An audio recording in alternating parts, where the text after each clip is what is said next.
Sid Roth here. Welcome to my world, where it's naturally supernatural. The United States appears to be racing from a Judeo-Christian nation back to paganism. And it's happening so fast. Rabbi Jonathan Cahn, New York Times best-selling author, has the first reasonable explanation and supernatural solution I have heard. It's explosive. Hang on to your seatbelts. Next. Sid Roth has spent over 40 years researching the strange world of the supernatural. Join Sid for this edition of It's Supernatural.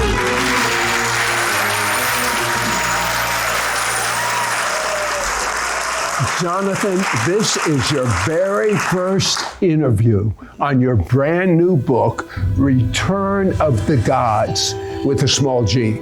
This is the most intense, fiery, and explosive book, in my opinion, you've ever written. Tell us about it. So imagine if there was a mystery behind everything that's happening in America, in the world, our culture, the transformation that goes back to the ancient tablets of ancient Mesopotamia. Imagine if the gods, we heard about these things called the gods and they're as fiction, but that there actually is reality to them. Imagine what would happen if the gods returned and they came back to America. What if they were the unseen movers of these transformations? Who are the gods? What are the gods? What does the Bible say about them? And what if we could identify them? And is it possible that they actually have manifested, for instance, one in the streets of New York City, if they have actually determined what the Supreme Court does and when it does it? This is really what's happening all over. It's affecting everyone who's watching right now. And what's the future? What is their mission? What is the plan? And what are we to know to do about it? The return of the gods is exposing or taking the veil away from what is affecting all of us, and also what do we need to know and what do we need to do? And the thing that is so fascinating, in my opinion, about this book is he shows what these gods with a small g caused to happen in Israel, which cost Israel their nation and their relationship with God. Horrible, horrible what happened to Israel. And they have personalities and they do certain things. How does this tie in with what's going on in America? To understand the mystery, we have to kind of put it together. Gods were all over the ancient world. And the Bible says that behind the gods in the Hebrew scripture says was something called the Shedim. Shedim are spirits. In the New Testament, Paul says behind the gods are these beings called the daimonia. We get the word demon from it. So these are spirits. These are not just figments of people's imagination. And so the thing is that back then, if all these cultures were given to the gods, it means they were given to the spirits. It means they were possessed. It means Western civilization was possessed by that. But now what happens is Messiah happens. He comes into the world and he has the power over the spirits. And so when he sends his gospel into the Roman Empire and Western civilization, it starts ending the gods. The gods flee they from the temples. They're emptied out. That means the spirits were cast out. This is the greatest exorcism in world history, what the gospel did. And so our civilization is unique. It's been an exorcised civilization. However, there is a warning. And remember when Messiah spoke about the man who had the demons come out of him? Right. And it says they goes in the wilderness and it says, I will return to my house. Comes back, finds it swept and clean, and says, okay, you know what? I'm going to bring back my friends. Comes back with 7 others. So now he's more possessed. They're repossessed. People hear that and they think he's talking about a man. He uses a man, but he says no. He says, so will it be with this generation. He's talking about something much massive. If you take that principle, apply it in the biggest way, here's the warning. Our culture has been exorcised. When God came in, they went out. Okay, but here's the warning. If the house, or if our culture, if America, if it ever turns away from God, then the doors are going to be open for the spirits to return, to repossess the culture. That the door will be open for the gods, the ancient gods who are behind the spirits, or the spirits are behind them, to come back and to repossess our culture. And so when you look at what's happening, the craziness of what's been happening in the last 50 years in America, it's because the gods have come back. And one of the things I noticed in your book that I am fascinated with, and I never thought this was possible, is when school prayer was removed, Yes. you say that gave them legal access? Well, that when you look at where, as America was beginning to turn from God, when they started removing, this is what happened with Israel, started removing prayer, early 60s, the word, these are all these things that cast the gods out. So if you remove them, then what's going to happen? You're opening the door for the repossession. You're opening the door. So the house is not going to stay empty. Something else is coming in. If you take this out of school, well, something else is coming into the schools. Something else is coming to the children. That's what we have been witnessing. And now the first god, or the first principality, the one who always begins it, his name actually means the possessor. In the book, I call him the possessor. In the Bible, it says Baal. Baal means the possessor. Yeah, we know him as Baal. Baal, he is the possessor. So the first thing, his job, what he did with ancient Israel, is he caused them to forget their God. And he caused them to start driving God out. The spirit of Baal in America, in the West, has been driving God out. So he said the schools, we have from culture. Literally, the Bible says he caused them to turn away from the commandments. Literally in America, we have actually cast down the 10 commandments. Same thing. So what we are watching, it's the repaganization of America. His job or his mission of this principle is to take a Christian nation or Judeo-Christian nation and turn it into a pagan nation. And that is exactly what has been happening. And he is the first spirit. It says the spirit comes and says, let me get my friends. So by the way, Sid, we're just touching on it, of course. There's so much to this, but it's affected everything. In fact, there's one thing, Baal actually, I won't go into it, actually manifested in New York City, the sign of Baal massively. We won't go into it. But the thing is that he is the first spirit. And so he's the one who says, now the other gods are going to come in through that. And that's exactly what has happened. I'll tell you what, the possessor, Baal, paved the way for two more ancient sinister spirits, the enchantress and the destroyer. What would happen in America if those ancient false gods returned? Be right back. Right back to It's Supernatural. We now return to It's Supernatural. You have another false god in your book. This god is called the enchantress. Yes. What is the name in the Bible? In the Bible, she's called Ashtoreth.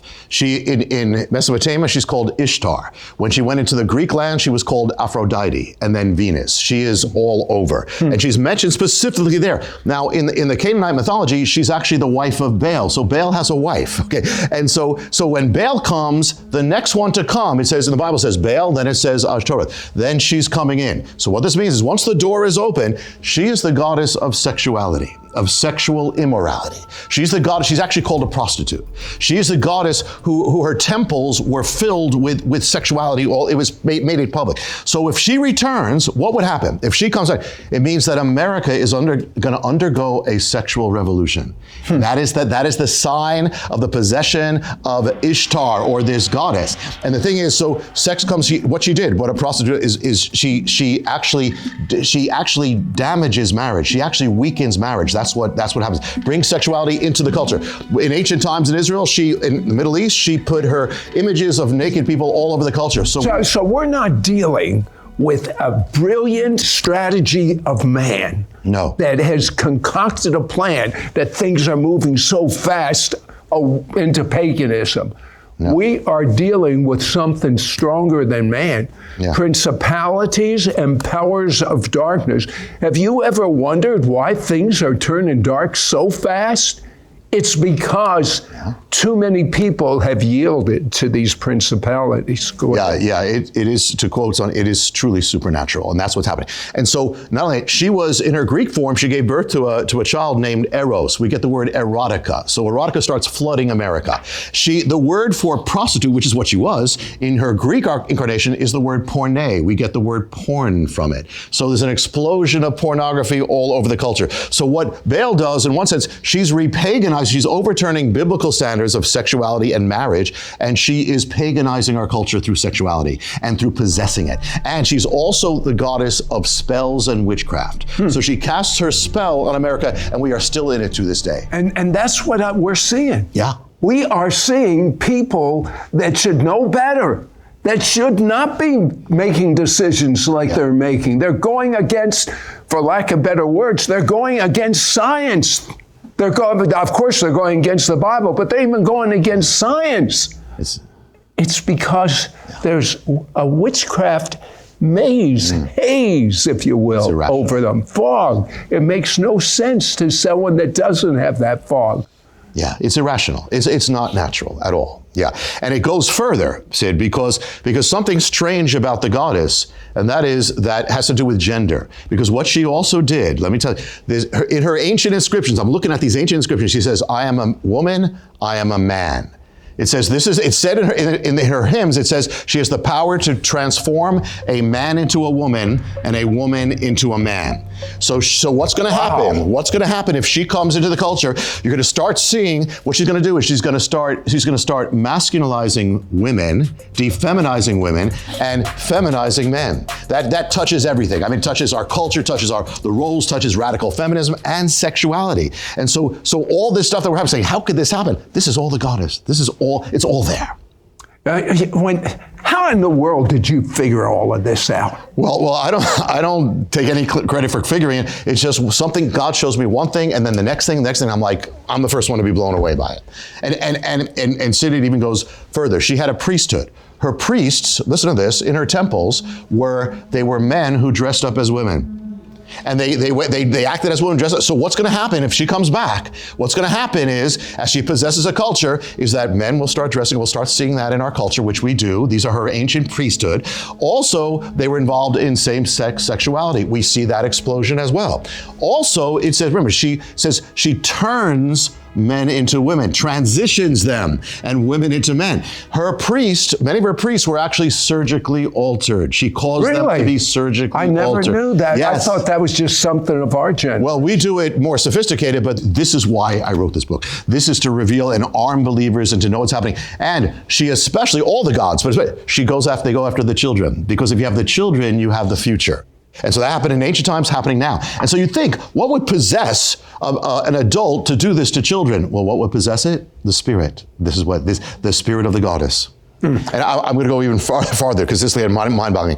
And that is that the goddess was in charge, she was a goddess of parades. She had parades happening all over. And when I looked at the ancient inscriptions of the parades, it describes them, and it says in the parades, the men would dress up as women in the parades, the women would dress as men. It would be a parade of gender bending, and that's exactly when you see this happening now, that's the sign of the goddess. And Sid, it's even like more mind-boggling because I'm looking at this, and I look at the ancient observers, and they said, when did this thing happen? They said it happened, even St. Jerome, it happened in the month, they called it in Latin, Junium. June was the month of the goddess. She claimed a month, June, and she was the goddess of pride. So we have now a pride month. It's all come back. This is through these things, through these festivals, she possesses a culture. And that's the sign that she has come back.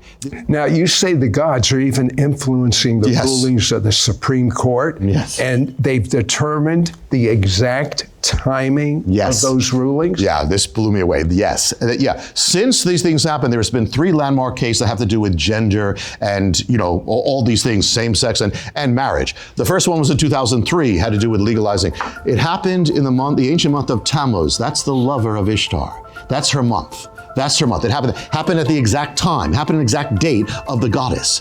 The next one happened in 2013, struck down the Defense of Marriage Act. That happened same month, same exact day, month of the goddess, time of the summer solstice, all these pagan things. The last one, which struck down marriage, we all remember that. That happened month of the goddess, days of the goddess, same time, same date, June 26th. And Sid, remember when marriage was changed? Remember when that happened? We all remember it. That night, all over America, rainbows appear. And one of them appears on the White House. You remember that?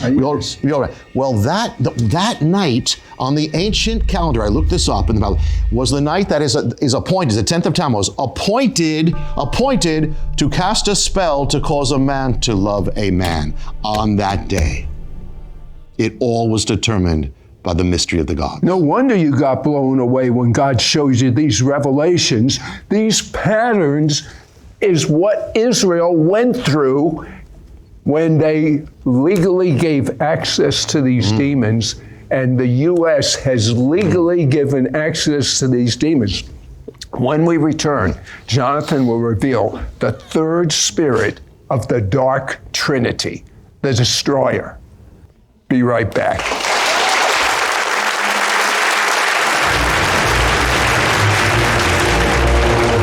We will be right back to It's Supernatural. We now return to It's Supernatural. Jonathan, you say the mystery of the gods with a small g is behind everything. Everything. We can't even begin to tell you in this time of how much it's behind of. I mean, everything. I know, I've read. Wokeness. I mean, why is America so important? Well, America is the head of nations right now. Whatever happens to America is going to touch the world. And America, think about it, America, Sid, was founded after the pattern of ancient Israel, from the beginning, for the Puritans. So it's been blessed as Israel was. But the warning even goes back to John Winthrop, the Puritan. He said, if we turn away and go after the gods, then the curses that came on Israel are coming on us. You know, the great people of God, they dealt with gods. You know, Moses, Elijah. We're in the same boat right now, the apostles. Now, let me give you an example. I'll just give you of how it's beyond everything. What we just spoke about in the last part, about how this whole thing about gender is so crazy, what's happening in our world. Well, it all began there was an event in New York City in the summer, which is called the Stonewall Riots. We've heard of it. That's all this came from. That. This is the destroyer. Well, before we go into the destroyer, okay. But this goes to that. But this is all the gender and the goddess. And the thing is that night, all these signs of the goddess appear in New York City. They converge, even from her mythology. I'll just touch on it. Well, one of the signs when she goes to battle is a sign of a lion's head. A lion's head is there that night in New York City. One of the signs is called the Dance of Ishtar. During that whole riot, they start dancing and they start singing words that go back to the tablets of Mesopotamia with the goddess. The word Stonewall is in the writings of the goddess. It says she breaks the stone wall. It's all there. And there was one woman who actually triggered this whole thing, what we see today. One woman, she triggered the whole thing. And that woman was embodying the goddess. And actually, in the ancient tablets, the goddess is called Storm. They call her, you're the storm. The woman's name was Storm, or Storm A, started the whole storm. And so we see right now, and I'll give you just a little taste without going into what it is. We see the sign of the rainbow all over the place. That goes back to the goddess. There's a mystery there. If anybody had an idea of what this really meant, it doesn't mean what people think it means. They would never raise that. Well, a lot of people that are viewing right now don't even know these particular issues. No. But what Jonathan is saying, not only do many people not know what he's saying, that were actual news events in the newspapers, they don't know what's behind this from the ancient records. Yeah. This is, and even most believers don't realize the full extent of what we're dealing with. That's why we need to know. You know, and I'll give you an example of the destroyer. The other one, the God who comes in there at the end of this is I call the destroyer. We know him as Molech, and that is he causes Israel to actually lift up their own children on the altars, his altars, and kill them. Well, that's a pagan thing. Never in America. But the warning is, if America turns away from God, the Moloch's coming in, and we're going to start offering up our children. So that's exactly what happened, starting in the late 60s, early 70s, just when this one God leads to the next. And so, I'm going to say something about it. Now, even when I looked at the ancient tablets of Moloch, is that they also particularly lift up, they sacrifice the poor children, and that's exactly what's happening in America too. Why do you say that? Why do you say this? Well, because it actually says, the historian said that the poor children, they were actually sold to be sacrificed. So to this day, it's the minorities and the poor who are actually Moloch's focus. So now I was going to say something, that's an encouragement here, that there's something about the book I knew I had to write it. You're asking, and it was, the day it was finished was June 24th, just a little while. June 24th. The day it was finished was the day the Supreme Court overturned Roe versus Wade. The day. So, we see the opening. We see the opening for these false gods. He's saying there has just been an opening for the God of Abraham, Isaac, and Jacob. Yes. Yes. And Sid, if you look in the Bible, when there was revival, the righteous kings would break down the altars. Remember, they would break down. Yes. They break down. Well, what's the altar today? It's the altar of Moloch. God just began breaking it. So there's an opening now. There's an opening. It's just like the opening that caused these demons to come in, which Yes. is a little one. When school prayer was taken out, Yeah. This may look little, but no. It's big, big, big. Yeah. Yeah, and this is why believers have to rise, have to be strong, and have to be aware of this. There's something at the end I speak about the war of the gods. One of the things, Sid, about these principalities, they've come back that every knee would bow to them, and That's the end game. Yeah, that's the end game, and they've come back with vengeance. Remember, who was it who cast them out? Believers. They have their eyes on believers too. But here's the thing. I won't go into it, but here's the thing. We are living in the incredible days, because these are the days of the apostles. They were dealing with the gods. Again, Elijah, Moses, the Maccabees, all that. But we have the power. We have the other God. And so there's a whole thing about this, about how to stand, and this can be our greatest hour, but we have to know we're dealing with the gods. Well, let me ask you something. Is there hope?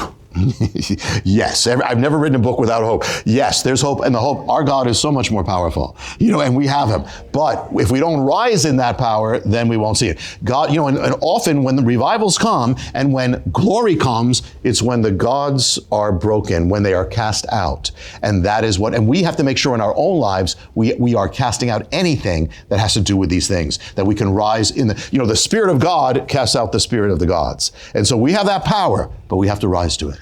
Yes. Well, it looks kind of bleak, but I tell you, it is God's greatest hour for America to be called once again America the Beautiful. The God of Abraham, Yitzchak, and Yaakov is not finished with America. The best is yet to come.